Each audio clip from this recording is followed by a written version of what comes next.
नमस्कार साथियों, मैं रघुवंशी स्वागत करता हूं आज के इस कार्यक्रम में, जिसका विषय है आर्मेनिया, अजरबैजान, रक्त रंजित इतिहास से वर्तमान तक। यह एक अंतर्राष्ट्रीय विषय है, लेकिन इसकी गूंज और इसका प्रभाव पूरे विश्व में पड़ना लगभग लाजमी है, क्योंकि जिस प्रकार से युद्ध का क्षेत्र बढ़ रहा है, इससे कोई देश अछूता नहीं रह सकता है। दोस्तों, हम इस विषय का एक खाका खींचने का प्रयास करेंगे, जिससे कि वर्तमान परिस्थितियों में कहाँ तक कौन जायज़ है, कौन नाजायज़ है और क्या उचित है, क्या अनुचित है, उसको समझने में आपका समझ विकसित हो सके। तो शुरुआत करते हैं हम सबसे पहले आर्मेनिया के इतिहास से। आर्मेनिया एक ऐसा देश जो आज से 3000 वर्ष पूर्व एक पारसी धर्म का अनुयायी राष्ट्र हुआ करता था। वहाँ के मैक्सिमम लोग पारसी धर्म प्रैक्टिस करते थे। तो लेकिन धीरे धीरे जब उस पर रोमन साम्राज्य का कब्जा हुआ, या यूँ कहा जाए रोमन साम्राज्य के आधिपत्य में आया, तो वहाँ पर धीरे धीरे कैथोलिक और प्रोटेस्टेंट क्रिश्चियनिटी फैलती गई और वहाँ की अधिसंख्य जनसंख्या क्रिश्चियनिटी को फॉलो करने लगी। लेकिन जब रोमन साम्राज्य को दो भागों में बांट दिया गया, पूर्वी रोमन साम्राज्य और पश्चिमी रोमन साम्राज्य, तो पश्चिमी रोमन साम्राज्य से अलग होकर के पूर्वी रोमन साम्राज्य एक बाइजेंटाइन साम्राज्य के रूप में विकसित हुआ। उसके बाद आर्मेनिया बाइजेंटाइन साम्राज्य का हिस्सा हो गया और वहाँ के लोग पुनः वही जो मैं बात कर रहा हूँ क्रिश्चियनिटी को फॉलो करते हुए आगे बढ़ते लगे। लेकिन धीरे धीरे 1453 की बात आती है, स्पेशली जब टर्किश लोगों का प्रभाव पड़ता है, या यूँ कहा जाए कि ऑटोमन साम्राज्य का प्रभाव पड़ता है, तो लगभग 1453 के आसपास आर्मेनिया जो है वह हिस्सा हो जाता है ऑटोमन साम्राज्य का। लेकिन यहाँ पर समस्या जो यह होती है आर्मेनियंस के साथ कि वहाँ की अधिसंख्य जनसंख्या चूँकि ईसाईयत को फॉलो करती थी, इसलिए जो मुस्लिम डोमिनेटिंग या मुस्लिम प्रभावी जो आपका टर्किश साम्राज्य या यूँ कहा जाए ऑटोमन साम्राज्य था, दोनों के बीच कन्फ्लिक्ट होता गया और जिसका परिणाम बहुत ही भयानक तरीके से, बहुत ही दुखद तरीके से आर्मेनियाई लोगों को भुगतना पड़ा। कई सौ वर्षों तक उन्हें दोयम दर्जे की नागरिकता दी गई, उनके मौलिक अधिकारों की बात ही नहीं की जाती थी और उनके साथ बहुत ही सारे अन्याय, अत्याचार और बहुत सारे कुकृत्य होते थे, जिसके कारण से धीरे धीरे जब वैश्विक स्तर पर औपनिवेशवाद का प्रभाव बढ़ा, विशेष रूप से ब्रिटेन, फ्रांस और रशिया का प्रभाव पड़ा, तो धीरे धीरे इन देशों ने ऑटोमन साम्राज्य पर दबाव डालना शुरू किया कि आर्मेनियंस के साथ न्याय किया जाए। उसके बाद कई सारी ट्रीटीज हुई, कई प्रकार समझौते हुए आर्मेनियन नागरिकों को उनको अधिकार देने के लिए, लेकिन कोई ज़मीनी स्तर पर प्रभावी नहीं हुआ। जब ज़्यादा दबाव पड़ा तो 1839 में एक ऐसी ट्रीटी हुई कि उनको ऑटोनॉमस मोनार्की के अंतर्गत रखा जाएगा, लेकिन यह समझौते तो हुए लेकिन ज़मीन पर नहीं उतर सके। धीरे धीरे जब आर्मेनियंस लोगों के साथ अत्याचार की ये कहा जाता घड़ा भर गया, तो उसके बाद आर्मेनियंस लोगों ने 1894 में रिवोल्ट किया, विद्रोह किया अपने ऊपर हो रहे अत्याचारों के लिए। लेकिन इसका बहुत ही भयानक तरीके से, बहुत ही आक्रामक तरीके से इस विद्रोह को दबा दिया गया और जिसकी वजह से हमीदिया नरसंहार जिसे कहा जाता है, इस हमीदिया नरसंहार में ऐसा माना जाता है कि लगभग 15 लाख आर्मेनियंस का कत्ल कर दिया गया। लगभग 15 लाख, 30 लाख की जनसंख्या वाला आर्मेनिया अब मात्र 15 लाख की जनसंख्या वाला रह गया। और इसके बाद धीरे धीरे आर्मेनियंस अपने अधिकारों के लिए लड़ते रहे, अपने वर्चस्व के लिए, अपने मूलभूत आवश्यकताओं के लिए लड़ते रहे। लेकिन धीरे धीरे परिस्थितियाँ वैश्विक स्तर पर बदलने लगी और जब टर्क रिवॉल्यूशन हुआ 1908 में टर्की में, तो इन लोगों की उम्मीद हुई कि हमें अब न्याय मिलेगा और साथ ही साथ हमें अपने अधिकार को प्राप्त करने में सहायता मिलेगी। लेकिन इसका कोई परिणाम नहीं हुआ। जब प्रथम विश्व युद्ध प्रारंभ होता है तो वहाँ पर इस प्रकार की परिस्थितियाँ बनती हैं कि जो ऑटोमन साम्राज्य है वह धुरी राष्ट्रों के साथ खड़ा होता है, जिसमें इटली और जर्मनी थे। लेकिन आर्मेनियंस ने कहा कि हम मित्र राष्ट्रों का साथ देंगे, जिसमें यूएसए, रसिया और ब्रिटेन जैसी शक्तियाँ थी। उस समय 1914 में इस प्रकार डेट के साथ मैं बताना चाहूँगा, 24 अप्रैल 1914 के दिन एक भयानक नरसंहार प्रारंभ किया जाता है टर्किश लोगों की तरफ से कि यदि तुम मेरे साथ नहीं खड़े होगे मैं तुम सबको मार डालूंगा, जिसे जनसंहार जेनोसाइड कहा जाता है। और यह 1914 से लेकर के संपूर्ण द्वितीय विश्व युद्ध के दौरान चलता रहता है, क्योंकि सारे देश युद्ध में उलझे हुए रहते हैं, इसलिए किसी का भी ध्यान इस नरसंहार पर नहीं जाता है। लोगों को मेसोपोटामिया के रेगिस्तानों में नंगा करके छोड़ दिया जाता था, काला सागर में ला करके डुबो करके मार दिया जाता था। इस प्रकार से लगभग 17 लाख लोगों को का जनसंहार हुआ। और ऐसा माना जाता है जब 1918 में यह प्रथम विश्व युद्ध समाप्त होता है तो मात्र आर्मेनिया की जनसंख्या 3 लाख बची रहती है। इस प्रकार से एक भयानक जनसंहार से आर्मेनियंस को ख़त्म करने का प्रयास किया गया। हालांकि इस बात को ऑफिशियली कभी टर्किश ने नहीं माना, तुर्की कभी नहीं मानता, अजरबैजान भी नहीं मानता इस प्रकार का कोई नरसंहार हुआ है। तो इस प्रकार से जब वैश्विक स्तर पर मैं अब बात अजरबैजान की करना चाहूँगा। अजरबैजान एक ऐसा मुल्क है जो कोई प्रारंभ में भी एक ईसाई या पारसी धर्म का अनुयायी था, लेकिन जब धीरे धीरे यहाँ पर इस्लामिक शक्तियों का प्रभाव बढ़ता गया, पर्शियन का प्रभाव पड़ता गया, तो लोगों ने धीरे धीरे अपने धर्म को कन्वर्ट करके इस्लाम को फॉलो करना शुरू कर दिया और वहाँ की अधिसंख्य जनसंख्या जो है वो इस्लाम को मानने वाली है। और वर्तमान में 99% जनसंख्या इस्लाम को फॉलो करती है। इसके बावजूद भी आर्मेनिया और अजरबैजान दोनों धर्मनिरपेक्ष राष्ट्र हैं।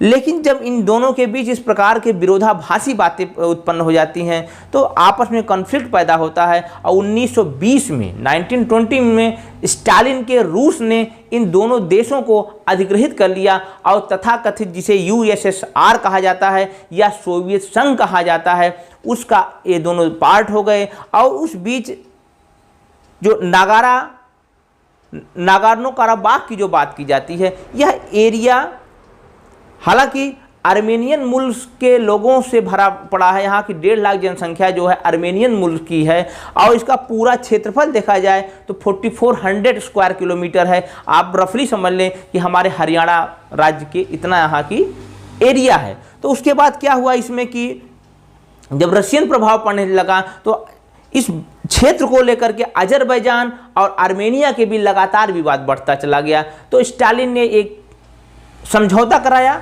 कि इस क्षेत्र को नागार्नो काराबाख क्षेत्र को हम एक स्वायत्त शासित या केंद्र शासित प्रदेश के रूप में ट्रीट करेंगे। और जिस प्रकार से हमारे यहाँ चंडीगढ़ राज्य हैं और बहुत सारे केंद्र शासित प्रदेश हैं, उसी प्रकार से नागार्नो काराबाख को रूस ने अपने केंद्र शासित प्रदेश में ले लिया और वहाँ की जो सरकार थी वह मॉस्को से चलने लगी। लेकिन जब धीरे धीरे पतन होना प्रारंभ हो गया सोवियत संघ का 1990 के आसपास, तो इस डिस्प्यूटेड एरिया को लेकर के दोनों देशों के बीच आर्मेनिया और अजरबैजान जो कि पूर्व में सोवियत संघ का हिस्सा हुआ करते थे, आपस में एक विवाद खड़ा हुआ।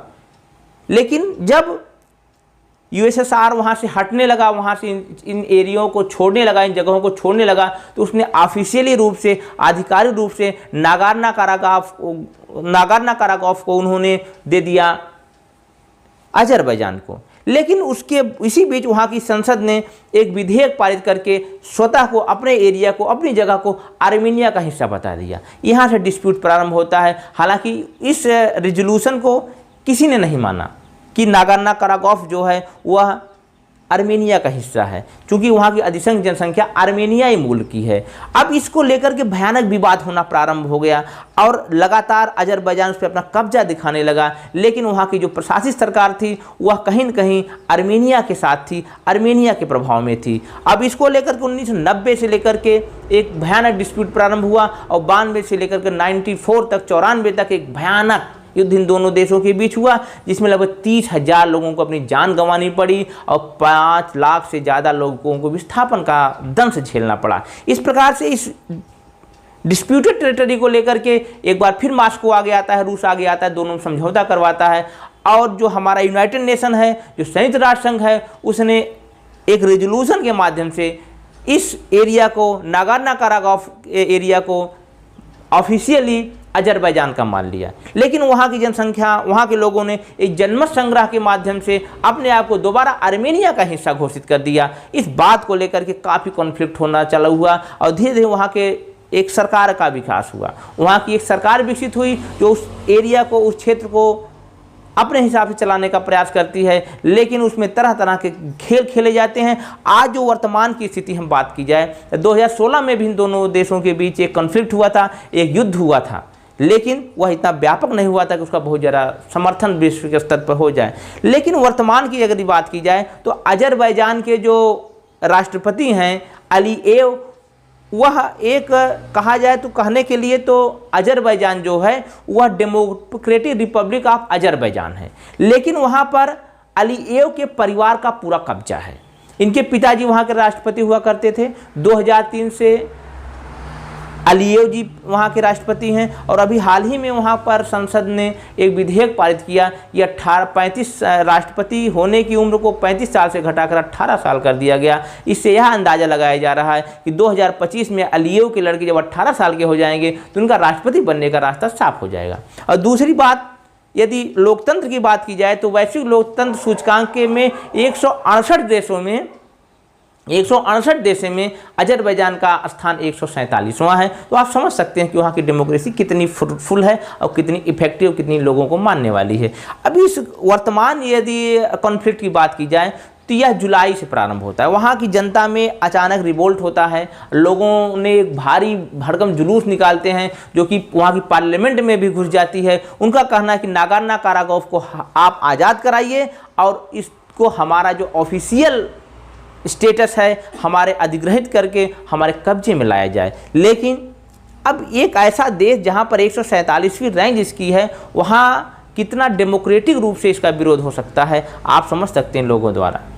यह कहीं न कहीं लोगों का मानना है और जो इस प्रकार की बातें सामने आ रही हैं कि यह जो जुलूस था, यह जो प्रदर्शन था, यह कहीं न कहीं आयोजित किया गया था टर्की और अजरबैजान सरकार द्वारा, जिसके माध्यम से वहाँ के प्रशासकों को, शासकों को यह एक अवसर मिल सके कि वह आर्मेनिया पर हमला करके उस एरिया को, जो डिस्प्यूटेड एरिया, उस पर कब्जा कर सकें।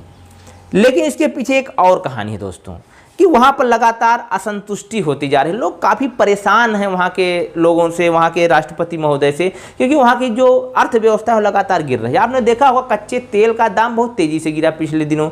अब कच्चे तेल का दाम नीचे गिरने से उनकी आय में कमी आई और उसके बाद जो कोरोना ने कहर ढाया, उनकी अर्थव्यवस्था को और कमज़ोर कर दिया। तो ऐसा विशेषज्ञों का मानना है कि अजरबैजान अपने देश की वर्तमान हालात को डाइवर्ट करने के लिए, दूसरी दिशा में ले जाने के लिए वह इस प्रकार के राष्ट्रवाद को बढ़ावा दे रहा है, जिससे कि उसकी जो असली समस्याएं, जो घरेलू समस्याएं, उस पर पर्दा डाला सके। यह वैश्विक स्तर पर बहुत बढ़िया एक खेल होता है, एक बहुत बढ़िया हथियार राष्ट्रवाद का पैदा किया जाता है। जब इंटरनल सिचुएशंस खराब हो, जैसा कि एर्दोगान साहब भी उसके इस खेल को बहुत बढ़िया खेले। जब वहाँ की अर्थव्यवस्था खराब हुई, वहाँ के मुद्रा का मूल्य पिछले 10 वर्षों में 80% घट चुका है। मैं टर्की की बात कर रहा हूँ, टर्की की। लेकिन जब वहाँ की अर्थव्यवस्था खराब हुई तो उन्होंने एक नया मोर्चा खोल दिया, धर्म से जोड़ करके धर्म की राजनीति में चले आए और अब खलीफा बनने का ख्वाब उनके चेहरे में घूम रहा है, जिसकी वजह से उनका सऊदी अरब से भी डिस्प्यूट चल रहा है। तो यह मामला यदि कोई ये समझने का प्रयास करे कि यह सिर्फ ये इस्लाम को लेकर के या ईसाइयत की युद्ध है, तो थोड़ा सा और डीप आपको समझना होगा। यह वर्चस्व की लड़ाई है। इस्लाम के नाम पर टर्की के एर्दोगान पूरे मुस्लिम कम्युनिटी की लीडरशिप करना चाहते हैं, जैसा कि उन्होंने अभी फिलिस्तीन पर भी डिस्प्यूटेड बयान दिया है। तो ये जो राजनीति, आप इसमें ईरान का क्या रोल है? ईरान जो है वह शिया बहुल राष्ट्र है और अजरबैजान भी शिया बहुल राष्ट्र है। तो ईरान यह प्रयास कर रहा है कि ज़्यादा प्रभाव तुर्की का अजरबैजान पर ना पड़ने पाए और हमारे जो रूस के साथ संबंध भी अच्छे बने रहे। तो इसमें शांति की बात करता है। बार बार वह चाह रहा है कि समझौता हो जाए, युद्ध विराम हो जाए और युद्ध रुक जाए और उसके बाद ही बातें हो जाए। हालांकि अभी 2-3 दिन पहले उसने एक एग्रेसिव बयान भी दिया कि यदि इस युद्ध को नहीं रोका गया तो हम ज़बरदस्ती युद्ध को रुकवाने का प्रयास करेंगे। और रही बात रूस की, रूस जो है वह एक संधि द्वारा आर्मेनिया के साथ बंधा हुआ है कि यदि आर्मेनिया पर हमला हुआ तो वह हमला रूस पर माना जाएगा। तो आर्मेनिया पर हमला तो हो गया है एक तरीके से, और इसको लेकर के भी विवाद है कि आर्मेनिया ने हमला किया कि अजरबैजान में हमला किया। दोनों में 27 सितंबर से जो युद्ध प्रारंभ हुआ है उसको लेकर ज़बरदस्त विरोध है, एक दूसरे पर दोषारोपण। तो इन बातों के फलस्वरूप रूस जो है अभी उसने स्टेटमेंट जारी किया है, यदि इस युद्ध को ना रोका गया और इसमें और बढ़ता गया, जैसा कि इसमें एर्दोगान साहब एक नया एंगल जोड़ने का प्रयास कर रहे हैं, वह जो सीरिया है वहाँ के जो जिहादी हैं, वहाँ के जो मिलिशिया ग्रुप है, उसको वह आर्मेनिया के विरुद्ध लड़ने का प्रयास कर रहे हैं। तो इसको लेकर रूस और ईरान दोनों के बीच काफ़ी नाराज़गी है। जहाँ कि ईरान का मानना है क्योंकि वह शिया बहुल देश है, तो जो सुन्नी चरमपंथी हैं, जो सुन्नी आतंकवादी हैं, वह यदि ईरान की सीमा के आसपास आ जाते हैं तो ईरान का उसमें नुकसान होगा।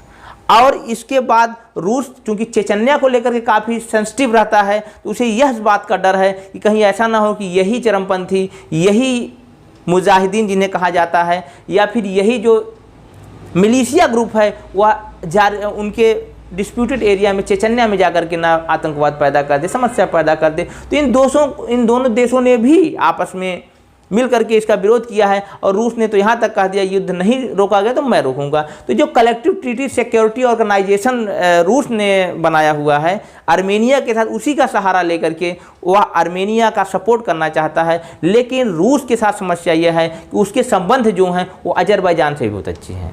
रूस जो है बहुत सारे नेचुरल गैस और ऑयल जो है वह खरीदता है अजरबैजान से, जिसकी वजह से वह नहीं चाहता कि खुले रूप में आ जाए। और इसमें एक बड़ा इंटरेस्टिंग एंगल मैं आपको बताना चाहूँगा कि इज़राइल कहने के लिए तो यहूदी राष्ट्र है, निश्चित रूप से यहूदी राष्ट्र है, लेकिन उसका जो सपोर्ट है वह डायरेक्ट इनडायरेक्ट अजरबैजान के साथ है। अब आप जानना चाहेंगे क्यों? वजह यह है कि ईरान जो है वह इनडायरेक्टली आर्मेनिया का साथ दे रहा है, लेकिन जो एक समझौता हुआ है अजरबैजान और इजराइल के बीच कि तुम मुझे तेल दोगे, क्योंकि अजरबैजान जो है वह ऑयल रिच कंट्री है, ऑयल गैस रिच कंट्री है, तो अपना तेल जो है वह इजराइल को देता है, इजराइल उसके बदले में हथियार देता है। तो ये जो मार्केट डेवलप हो रही है ना, ये इस मार्केट का भी बड़ा प्रभाव है इस युद्ध में। और इसकी वजह से अभी आर्मेनिया के सरकार ने इजराइल से अपने एम्बेसडर को, अपने राजदूत को वापस बुला लिया। एक तरीके से कड़ा विरोध भी यूएन में दाखिल किया कि आप इस युद्ध में आप अजरबैजान का साथ दे रहे हैं, उसे हथियार मुहैया करा रहे हैं जो हमारे लिए विरोधी है। लेकिन दूसरा एंगल आप इसमें देखेंगे कि टर्की जो है और इजराइल जो है एक दूसरे के बिल्कुल विरोधी हैं, एक दूसरे को नापसंद करने वाले हैं। यह देखिए कितना उलझा हुआ इंटरनेशनल डिप्लोमेसी है। आप इसको समझने का प्रयास करें। सब अपने लाभ के लिए लड़ रहे हैं और मारे कौन जा रहे हैं? आम नागरिक, सैनिक। और आर्मेनिया और अजरबैजान खेल का वह मैदान बन चुके हैं जहां पर लोगों की हत्याएं हो रही हैं, लोग मारे जा रहे हैं। बाकी देश अपने लाभ को लेकर के वहां पर अपनी प्लानिंग कर रहे हैं। और हमारा पड़ोसी या फिर हमसे ही अलग होकर के अलग देश बना पाकिस्तान कहाँ पीछे रहने वाला है? उस पर भी आरोप लगाए जा रहे हैं कि वह भी अपने सैनिकों को, रिटायर्ड सैनिकों को, कुछ एक्टिव सैनिकों को वहाँ पर भेज रहा है लड़ाई के लिए। तो ये जो खेल है ना कि यह अब पाकिस्तान क्या चाहता है? पाकिस्तान ये चाहता है कि हम अजरबैजान को अपने साथ जोड़ लें, अजरबैजान को हम अपने साथ जोड़ेंगे और कश्मीर इश्यू में भी उसका सपोर्ट करेंगे, क्योंकि आर्मेनिया जो है वह बहुत मजबूती से साथ कश्मीर इशू में भारत का सपोर्ट करता है। तो भारत खुल करके आर्मेनिया के विरोध में नहीं जा सकता है और अजरबैजान का विरोध भी नहीं कर सकता है, क्योंकि भारत की जो एक पाइपलाइन प्रस्तावित है वह मुंबई से होकर के, ईरान से होकर के और बाकू जो कि राजधानी है अजरबैजान की, वहाँ से होते हुए सेंट पीटर्सबर्ग रसिया में जाएगी। और वहाँ से एक तेल पाइपलाइन बिछने से भारत को काफ़ी फायदा होगा, क्योंकि भविष्य जो है तेल का कहीं न कहीं रूस से जुड़ा हुआ है, क्योंकि रूस में बहुत भारी पैमाने पर इस प्रकार के तेल और ऑयल और नेचुरल गैस की प्राप्ति हुई है। तो ये जो श्रृंखला है, अब भारत भी अजरबैजान का विरोध नहीं कर सकते। ये एक बड़ी उलझी हुई प्रक्रिया है जिसमें हर देश अपना हित साधने में लगा हुआ है। अब हमारे देश का क्या हित है? हमें यह चाहिए कि हमें इन दोनों के बीच एक बैलेंस बैठाने का प्रयास करना चाहिए, जैसा कि वर्तमान परिस्थितियों में नहीं दिख रहा है। हमें इस युद्ध को रुकवाने में अपना सहयोग देना चाहिए। साथ ही साथ भारत का एक बहुत बड़ा रोल इसमें हो सकता है कि वह आर्मेनियाई के इस आधार पर समर्थन करे, क्योंकि नागोर्नो काराबाख की जो जनसंख्या है, जो लोग हैं, वह आर्मेनिया के साथ जुड़ना चाहते हैं, लेकिन इंटरनेशनल जो पॉलिटिक्स है, इंटरनेशनल जो लॉ है, वह अजरबैजान के साथ जोड़ना चाहते हैं। तो इसका एक समाधान यह भी हो सकता है कि उस एरिया को, जैसे कि पहले सोवियत काल में वह स्वायत्त शासित था या कि केंद्र शासित था, उस प्रकार से दोनों देशों को उसको एक मान्यता देनी चाहिए कि वह एरिया न तो अजरबैजान में रहेगा, ना तो आर्मेनिया में रहेगा, लेकिन उनकी अपनी खुद की सरकार होगी और अपना खुद की व्यवस्था होगी जिसको दोनों देश सपोर्ट करेंगे। अब नागोर्नो काराबाख की हम बात करते हैं। नागोर्नो काराबाख एक ऐसा स्थल है काकेशस पर्वत का, बिल्कुल काकेशस पर्वत पर 3 जो देश स्थित हैं, अजरबैजान, जॉर्जिया और आर्मेनिया। तो जॉर्जिया से कोई लेना देना इसमें नहीं है। तो ये नागोर्नो काराबाख जो पहाड़ी इलाका है, इसके नीचे से बहुत सारी पाइपलाइन जो है वह अरब कंट्रीज से या एशिया से यूरोप की तरफ जाती हैं। तो यूरोप के देश भी इसको देख करके चिंतित हैं कहीं कोई ऐसा बम उस पाइपलाइन पर ना गिर जाए जो कहीं न कहीं एनर्जी सिक्योरिटी को खतरा पैदा करता हो यूरोप के। इस प्रकार से ये जो कॉकटेल जैसी बन गई परिस्थितियाँ, इससे कहीं न कहीं पूरा विश्व प्रभावित है। इस युद्ध को सबसे अंत में मैं इस मार्ग के साथ छोड़ना चाहूँगा, इन नोट के साथ, इस युद्ध को रोका जाना चाहिए। किसी भी परिस्थिति में युद्ध मान्य नहीं होना चाहिए और साथ ही साथ वैश्विक समुदाय को मिल करके इसका एक सर्व समाधान खोजना चाहिए। और टर्की जैसे देश जो कि खलीफा बनना चाहते हैं, जो अपनी सेनाओं को लीबिया में लड़ा रहे हैं, अपनी सेनाओं को सीरिया में लड़ा रहे हैं, उनको अपने इस अति महत्वाकांक्षी रूप से बचना चाहिए। और साथ ही साथ यदि उसे स्वायत्त क्षेत्र घोषित कर दिया जाता है तो भी कोई दिक्कत नहीं है। उन देशों को आपस में मिलजुल करके रहने का प्रयास करना चाहिए। जिस प्रकार से वहाँ की कॉन्फ्लिक्ट है उसको लेकर के पूरे वैश्विक स्तर पर एक समझ और एक सतर्कता के साथ समाधान की तरफ बढ़ना चाहिए। दोस्तों, मैं आपसे अंत में यह कहना चाहूँगा कि मेरे यह वीडियो, मेरे प्रयास आपको अच्छे लगते हैं, आपको इन्फॉर्मेटिव लगते हैं, तो आप मेरे इस चैनल को सब्सक्राइब करें, इस वीडियो को लाइक करें और अपने दोस्तों को शेयर करें, जिससे कि अधिक से अधिक लोग इस वीडियो को देख करके अपने ज्ञान को बढ़ा सकें, अपनी समझ को मौलिक रूप से विकसित कर सकें, जिससे इस कॉन्फ्लिक्ट को समझने में उसे आसानी हो। इन्हीं बातों के साथ मैं अर्शद रघुवंशी आप लोगों से विदा लेता हूं। फिर अगले रविवार मिलने का प्रयास होगा, मिलने की कोशिश होगी। आप लोगों को ढेर सारी शुभकामनाएँ, ढेर सारा प्यार और साथ ही साथ इन आकांक्षाओं के साथ आप स्वस्थ रहें, प्रसन्न रहें और अपने आसपास के माहौल को खुशनुमा बनाए रखें। नमस्कार।